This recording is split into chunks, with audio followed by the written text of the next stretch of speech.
Jimmy from over at Movie Death Blows. I hope everyone's doing well out there today. I know I haven't done one of these in a while. I've been sick and away and working and doing all kinds of stuff. So today we're going to review a movie I got to see this week. It's called, I don't know if you guys have heard of it, it's called Across the Spider-Verse. It's the sequel to 2018's Into the Spider-Verse.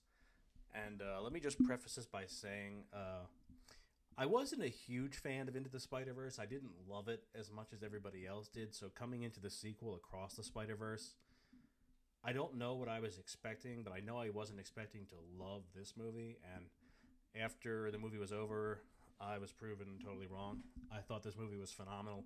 It was outstanding. It's one of the best Spider-Man movies I've ever seen. One of the best comic book movies I've ever seen. One of the best movies I've ever sat through in general. I love the whole thing. I think it's one of the best movies I've ever seen. That's just me prefacing by saying that. Now, obviously, you guys don't have to share that opinion. It all depends how you feel about it. But let's just delve into what was going on this time. So there's different directors for this one. There's three of them, I think. Kemp Powers, Joaquim Dos Santos, and Justin Thompson. Phil Lord, Christopher Miller, and David Callaham returned to write this one, as well as they wrote the first one, Into the Spider-Verse.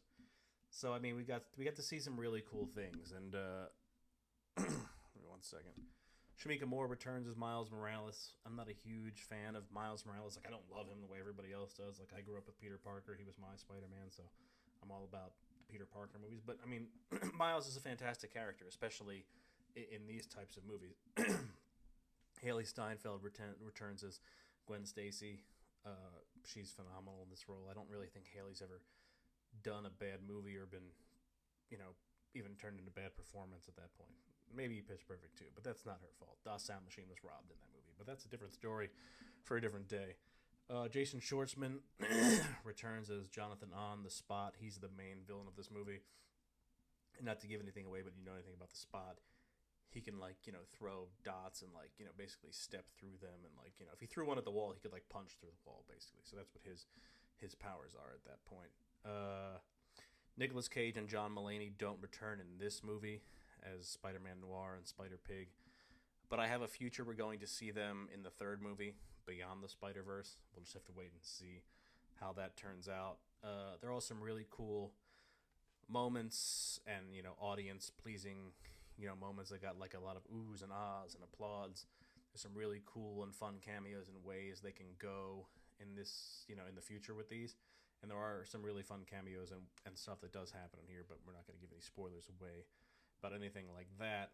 I want to talk about two standouts from Across the Spider-Verse. Oscar Isaac plays Miguel O Hara.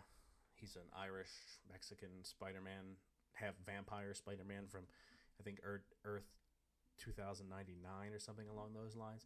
He was phenomenal.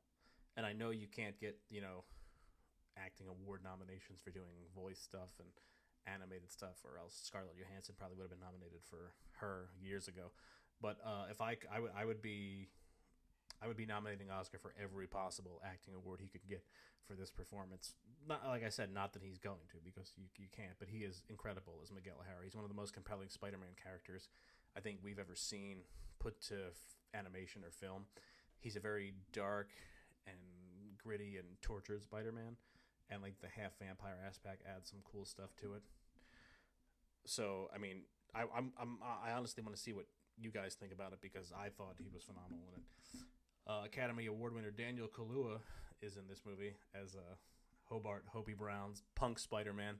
He is another one of the standouts. He's one of the best parts of the whole movie. He's only in it for a couple minutes, but his character's great. He gets the most laughs, and he has a super cool entrance at one point to it.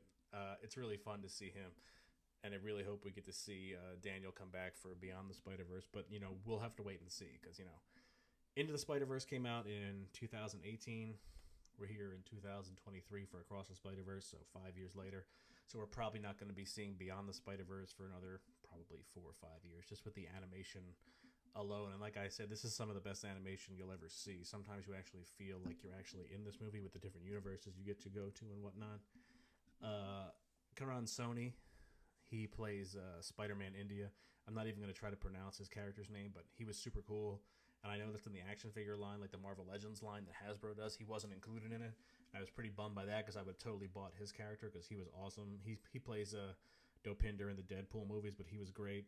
I think he protects a town called Mumbai, and it's a combination of Mumbai and Manhattan in India. But that, he was great, and his going to his Spider universe really tells a story about the entire Spider-Verse in general and why Miles and Miguel come into conflict and like the whole Spider-Verse, what's going on there. But like I said, this movie comes out tonight. Well, it comes out Friday, June 2nd, but it will be out tonight. Everybody should go see this movie. I was blown away by it. I didn't think I would love it as much as I did. I really want to go back and see it again. It's about 2 hours and 20 minutes long, but it doesn't feel anything like that. Like, the runtime is really short because the film is so fun, and it does leave us on a little bit of a cliffhanger. So again, people are going to be dying to see what happens with Miles and everybody else come beyond the Spider-Verse in a few years. But 5 stars out of 5 for me. I loved Across the Spider-Verse. Can't wait to see it again. I hope you guys go see it and you enjoyed it as much as I did. I did get a standing ovation from the media people that were in the theater with me. If you guys want to take that at face value or whatever you want, that's that rarely happens. The last time in a whole media screening I saw that happen was Wonder Woman and Spider-Man: Homecoming. But that's for you to judge at that point. 5 stars out of 5 for me. Go see Across the Spider-Verse. Subscribe to this channel. Tune in. I'm going to be trying to do some more reviews here and there when I get less busy. You guys have noticed there's been a lot more interview kick-up on here, and there are some more coming in the future. I can't say anything about them yet, and I don't want to spoil them. But subscribe and keep your eyes peeled because there's going to be some fun stuff coming down the line. All right. Thanks for listening, everybody. Tune back in again soon. Bye.